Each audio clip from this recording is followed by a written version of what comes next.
জানিয়ে দিব এই মুহূর্তে পাওয়া সর্বশেষ আন্তর্জাতিক সংবাদ। শুরুতেই শিরোনাম। মধ্যপ্রাচ্যের মুসলিম দেশগুলোকে খণ্ড বিখণ্ড করার ইসরায়েল ও মার্কিন ষড়যন্ত্র ফাঁস। এরপরে জানাবো হিজবুল্লাহ সব চ্যালেঞ্জের জন্য প্রস্তুত, শীর্ষ কর্মকর্তার হুঁশিয়ারি। এদিকে নেতানিয়াহুর জন্য এবার হুমকি হয়ে উঠছে এরদোয়ান। জানাবো প্রতিরোধ ফ্রন্টকে ইরানের উপর নির্ভর করতে হয় না বলে আইআরজিসির কমান্ডারের মন্তব্য। এবং সর্বশেষ জানাবো ন্যাটোর দরজায় চীনের ভয়ঙ্কর মরণাস্ত্র। এবার রক্তচাপ বাড়তে শুরু করেছে আমেরিকা সহ গোটা পশ্চিমা বিশ্বের। এতক্ষণ শুনছিলেন সংবাদ শিরোনাম, এবারে বিস্তারিত। তবে তার আগে প্রতিদিনের আপডেট আন্তর্জাতিক সংবাদ সবার আগে পেতে ভিডিওটিতে একটি লাইক দিয়ে চ্যানেলটি সাবস্ক্রাইব করার অনুরোধ রইল।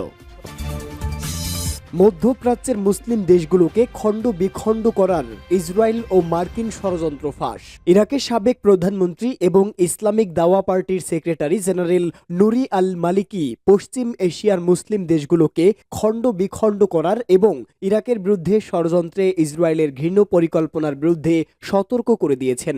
প্রকৃতপক্ষে পশ্চিম এশিয়া অঞ্চল জটিল ও সংকটময় পরিস্থিতির মধ্য দিয়ে যাচ্ছে। গাজা ও লেবাননের বিরুদ্ধে ইসরায়েলি হামলার পর ইসরায়েল মার্কিন পরিকল্পনায় সিরিয়ার আসাদ সরকারেরও পতন ঘটে এবং বিস্ময়করভাবে সন্ত্রাসী ও সশস্ত্র বিরোধী দল সিরিয়ার ক্ষমতা দখল করে। সিরিয়ার দৃশ্যপটের এই পরিবর্তনে এই অঞ্চলের দেশগুলো খুব উদ্বেগ এবং সবার মধ্যে সতর্কতা বেড়েছে। এই পরিস্থিতিতে নুরি আল মালিকি ইহুদিবাদী ইসরায়েলের আরও ভয়াবহ হামলা এবং সীমানা পুনর্নির্মাণের পরিকল্পনার কথা বলেছেন। তিনি বলেন, এই অঞ্চলের ব্যাপারে শত্রুদের সবচেয়ে গুরুত্বপূর্ণ কৌশল হল প্রথম ধাপে মুসলিম দেশগুলোকে ভেঙে ছোট ছোট দেশে পরিণত করা এবং পরবর্তী ধাপে সরকারগুলোর প্রকৃত পরিবর্তন করা। এই ধরনের কৌশল বাস্তবায়নে ইহুদিবাদী ইসরায়েল উপকৃত হবে, কারণ একদিকে বৃহৎ মুসলিম দেশগুলো খণ্ড বিখণ্ড হয়ে ছোট ছোট দেশে পরিণত হবে, অন্যদিকে এই ছোট্ট দেশগুলোকে ইচ্ছে মতো ইসরায়েল ও পশ্চিমাদের পথে পরিচালনা করা যাবে। এ প্রসঙ্গে বাগদাদের জুমার নামাজের ইমাম আয়াতুল্লাহ সৈয়দ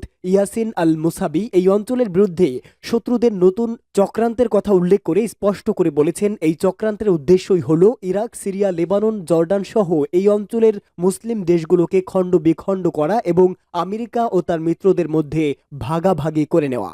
হিজবুল্লাহ সব চ্যালেঞ্জের জন্য প্রস্তুত, শীর্ষ কর্মকর্তার হুঁশিয়ারি। হিজবুল্লাহ বর্তমানে ইস্পাতের চেয়েও শক্তিশালী এবং আগের যে কোনো সময়ের চেয়ে বেশি শক্তিশালী বলে মন্তব্য করেছেন গোষ্ঠীটির সমন্বয় ও সংযোগ ইউনিটের প্রধান ওয়াফিক সাফা। হিজবুল্লাহ সব চ্যালেঞ্জের জন্য প্রস্তুত, পাশাপাশি ইসরায়েলি হামলা, ধ্বংসপ্রাপ্ত স্থানগুলো পুনর্গঠনের জন্য সাধারণ মানুষের সঙ্গে তাদের পাশে এবং মাঠে কাজ করবে। বৈরুতের দক্ষিণাঞ্চলে, বিশেষ করে যেখানে হিজবুল্লাহর সাবেক মহাসচিব শহীদ সৈয়দ হাসান নাসরুল্লাহ ইসরায়েলি বাহিনী হত্যা করেছিল, সেই স্থান পরিদর্শনকালে সাফা উল্লেখ করেন, হিজবুল্লাহ জনগণের মনোবলকে প্রভাবিত করে এবং এমন প্রতিটি ক্ষেত্রে জড়িত থাকবে। এই সময় তিনি সাবেক মহাসচিব সৈয়দ হাসান নাসরুল্লাহর লাশ দাফন করার সময় এবং স্থান সম্পর্কে আনুমানিক সময়সূচিও ঘোষণা করে বলেন, হিজবুল্লাহর সেক্রেটারি জেনারেল সৈয়দ হাসান নাসরুল্লাহ দাফন অনুষ্ঠান চলমান 60 দিনের যুদ্ধবিরতি শেষেই আয়োজিত হবে। শীর্ষ এই কর্মকর্তা বলেন, আমরা সবসময় প্রতিরোধকামী মানুষের পাশে থেকেছি এবং তাদেরকে অভ্যন্তরীণ ক্ষতি থেকে রক্ষা করেছি। আমাদের মনোবল ভাঙার কোনো সুযোগ নেই। ইসরায়েলি বাহিনী যুদ্ধবিরতি চুক্তি লঙ্ঘনের বিষয়ে হিজবুল্লাহর প্রতিক্রিয়া সম্পর্কে সাফা বলেন, গোষ্ঠীর সক্ষমতা পুনরুদ্ধার করা হয়েছে এবং তারা যে কোনো হামলা মোকাবেলা করতে প্রস্তুত। তিনি আরও বলেন, লেবানন থেকে ইসরায়েলি দখলদার বাহিনী প্রত্যাহারের জন্য নির্ধারিত 60 দিনের সময়সীমা শেষ হওয়ার পর কি ঘটবে তা সম্পূর্ণ হিজবুল্লাহ ও তাদের নেতৃত্বের উপর নির্ভর করবে। সেই সঙ্গে যুদ্ধবিরতি লঙ্ঘন নিয়ে সাফা উল্লেখ করেন যে লেবাননের সংসদ স্পিকার নাবিবেরি মার্কিন মধ্যস্থতাকারী আমোস হোস্টেইনের সঙ্গে ইসরায়েলের যুদ্ধবিরতি লঙ্ঘন নিয়ে আলোচনা করবেন। নেতানিয়াহুর জন্য হুমকি হয়ে উঠছে এরদোয়ান। গাজা যুদ্ধ শুরুর পর ইসরায়েল ও তুরস্কের মধ্যে সম্পর্কের চূড়ান্ত অবনতি ঘটে। দফায় দফায় উত্তপ্ত বাক্য বিনিময় করেন এরদোয়ান ও নেতানিয়াহু। এমনকি ইসরায়েলের সঙ্গে বাণিজ্যিক সম্পর্কও ছিন্ন করে তুরস্ক। তবে শক্তিশালী দেশ দুটি কখনো সরাসরি সংঘাতে না জড়ালেও এবার সেই আশঙ্কাই তৈরি হয়েছে বলে প্রতিবেদনে জানিয়েছে টাইমস অফ ইসরায়েল। ইসরায়েল ভিত্তিক সংবাদ মাধ্যম বলেছে, সিরিয়া ইস্যুতে এখন মুখোমুখি দাঁড়িয়ে আছে এরদোয়ান ও নেতানিয়াহু। বাশার আল আসাদের পতনের পর দামেস্কের ক্ষমতা এখন বিদ্রোহীদের হাতে। তুরস্ক সেখানে নিজের একক উপস্থিতি নিশ্চিত করতে যাচ্ছে, যাকে নিজ স্বার্থের জন্য বড় হুমকি মনে করছে তেল আবিব। গেল মাসে বাশার আল আসাদের পতন ঘটে বিদ্রোহীদের হাতে। হায়াত তাহরি আশ-শামের নেতৃত্বাধীন বিদ্রোহীদের এই অভিযানে মদত জুগিয়েছে তুরস্ক। এরদোয়ানের ছকে বাশার আল আসাদ যখন দৃষ্টিসীমার বাইরে, তখনই আবির্ভাব ঘটে ইসরায়েলের। সুযোগ বুঝে সিরিয়ার গুরুত্বপূর্ণ ও কৌশলগত অঞ্চল কবজায় নেয় নেতানিয়াহুর বাহিনী। এরপরই ঘটে আসল বিপত্তি। এদিকে ইসরায়েল যখন সিরিয়াকে দুর্বল করতে চাইছে, ঠিক তখন এরদোয়ান চাইছেন সিরিয়াকে আরও শক্তিশালী এবং দামেস্কে নিজের আধিপত্য আরও জোরালো করতে। তবে এই খেলায় এরদোয়ানের সামনে বড় বাধা কুর্দিরা। এরদোয়ান যে কুর্দিদের দমাতে চাইছেন, সেই কুর্দিদের পক্ষেই আওয়াজ উঠেছে তেল আবিবের। তুরস্কের সীমান্তবর্তী সিরিয়ার কুর্দি শাসিত অঞ্চলে নতুন একটি রাষ্ট্র গঠনের দাবি দীর্ঘদিনের। কুর্দি সশস্ত্র গোষ্ঠীগুলো এই দাবিতে দীর্ঘদিন ধরে লড়াই করে আসছে। যুক্তরাষ্ট্র, ইসরায়েল সহ পশ্চিমা দেশগুলোর সমর্থন এবং অস্ত্রও পায় তারা। তবে এরদোয়ান এটাকে তুরস্কের জন্য বড় হুমকি মনে করেন। সিরিয়া আসাদের পতনের পর এরই মধ্যে মার্কিন বাহিনীর ছত্রছায়ায় থাকা কুর্দি সশস্ত্র গোষ্ঠী এসডিএফ এর সঙ্গে সংঘাতে জড়িয়েছে তুরস্ক। এসডিএফকে নিশ্চিহ্ন করতে এসএনএ ফ্রি লাইসেন্স দিয়েছে আঙ্কারা। আর এই প্রেক্ষিতে ইসরায়েল যখন এসডিএফকে সমর্থন দিতে যাচ্ছে, তখন দুই দেশের সেনাদের মধ্যে সরাসরি সংঘাতের আশঙ্কা তৈরি হয়েছে বলে মনে করা হচ্ছে। ইসরায়েলি একজন অধ্যাপক এফরাত ওভিভের মন্তব্য প্রকাশ করেছে জেরুজালেম পোস্ট। সেখানে তিনি বলেন, এক দশকের বেশি সময় ধরে তেল আবিব ও আঙ্কারার সম্পর্কে তিক্ততা লক্ষ্য করা যাচ্ছে। কয়েক দফা কূটনৈতিকভাবে পরিস্থিতি প্রমোশন করেছে দুই দেশ, কিন্তু তুরস্ক এখন ইসরায়েলের দরজায় পৌঁছে যাওয়া আঙ্কারা তেল আবিবের সম্পর্কে আবারও অবনতি ঘটতে পারে।